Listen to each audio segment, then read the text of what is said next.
ఇలా స్వయంగా రేవంత్ రెడ్డి గారే అందరితో మాట్లాడిస్తుండు, స్పీకర్ గారితో మైక్ ఇచ్చని స్వయంగా రికార్డ్ అయింది.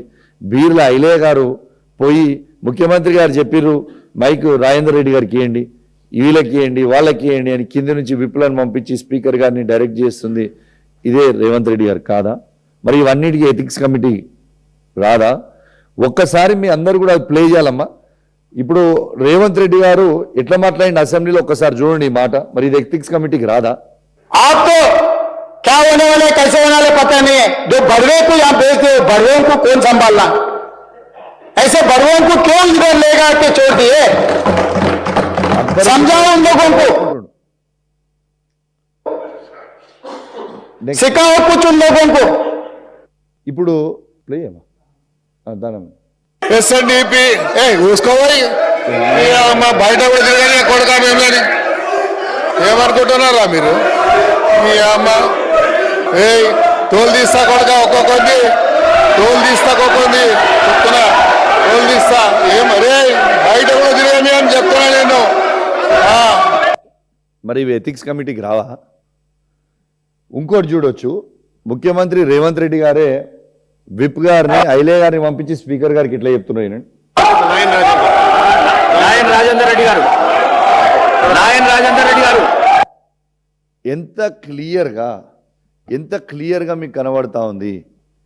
ఇవాళ స్వయంగా ముఖ్యమంత్రి గారు డైరెక్షన్లు చేస్తూ కింది నుంచి పైనకి పంపిస్తూ ఇవాళ ఇవన్నీ ఎథిక్స్ కమిటీకి రావా? ఒక కౌశిక్ రెడ్డిది ఒకటే ఎథిక్స్ కమిటీకి వస్తుందా? అసలు నేను చేసింది ఏంటిది?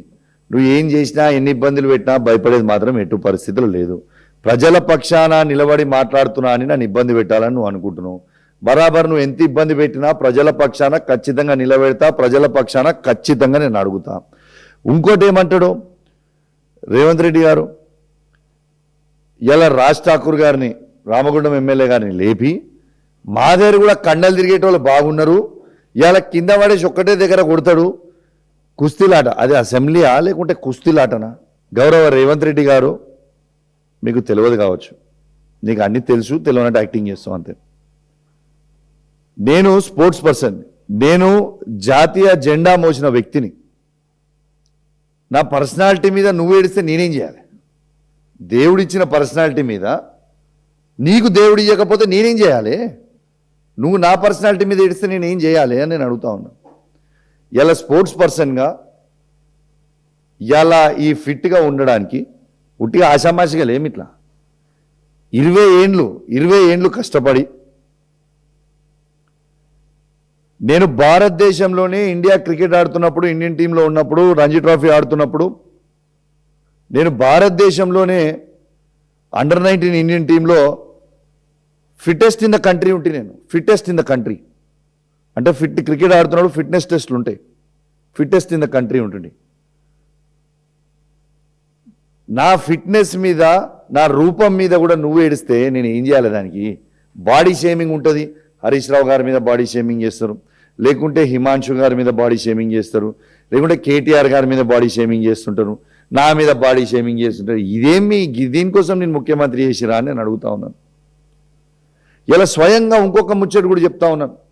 రేవంత్ రెడ్డి గారు ఈ రాష్ట్ర ముఖ్యమంత్రిగా వండుకుంటూ ఆడ నుంచి నన్ను చూసుకుంటూ, విజువల్స్ అన్ని కూడా అక్కడ తీయగలిగితే తీయండి, ఇట్లా మీసాలు తిప్పుకుంటూ నీ కాలు చేతులు ఇరగొడతా అని చెప్పుకుంటూ, కడియం శ్రీహరి గారు కూడా అనరాని బూతులు మాట్లాడుకుంటూ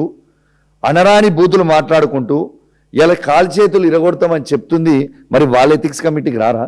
ఖచ్చితంగా రేపు ఎథిక్స్ కమిటీ ఫామ్ అయిన తర్వాత ఇవన్నీ ఎవిడెన్స్ తర్రి మేము కూడా బీఆర్ఎస్ పార్టీ పక్షాన అందరి మీద ఎవరెవరు ఏమేమి మాట్లాడారు, ఏఎంఎల్ఏ ఎంతమంది మాట్లాడారు, కాంగ్రెస్ పార్టీ నుంచి మొత్తం తీసి రెడీగా పెట్టుకున్నాం. మేము కూడా కంప్లైంట్ ఇస్తాం. రెండోది, అసలు మా పార్టీ నుంచి ఎవరన్నా ఒక్కరన్నా ఇట్లాంటి భాష మాట్లాడినరా ఒక్కసారి మీరు ఆలోచన చేయాలని నేను విజ్ఞప్తి చేస్తా ఉన్నాను. ఇలా దళితుల గురించి మాట్లాడుతా ఉన్నాను. అసలు నేను ఛాలెంజ్ కడుతున్నా, ఈ అసెంబ్లీ ఫామ్ అయినాక, కొత్తగా అసెంబ్లీ ఫామ్ అయిన తర్వాత దళితుల గురించి, దళిత బంధు గురించి నేను మాట్లాడినంత ఏ ఒక్క ఎమ్మెల్యే అయినా నాకంటే ఎక్కువ దళిత బంధు గురించి ఈ అసెంబ్లీ సెషన్లలో ఫామ్ అయిన ఫస్ట్ సెషన్ నుంచి మొన్నటి సెషన్ వరకు నాకంటే ఎక్కువ దళితుల గురించి అసెంబ్లీలో ఎవరైనా మాట్లాడుంటే నా ముక్కు భూమికి రాస్తాను.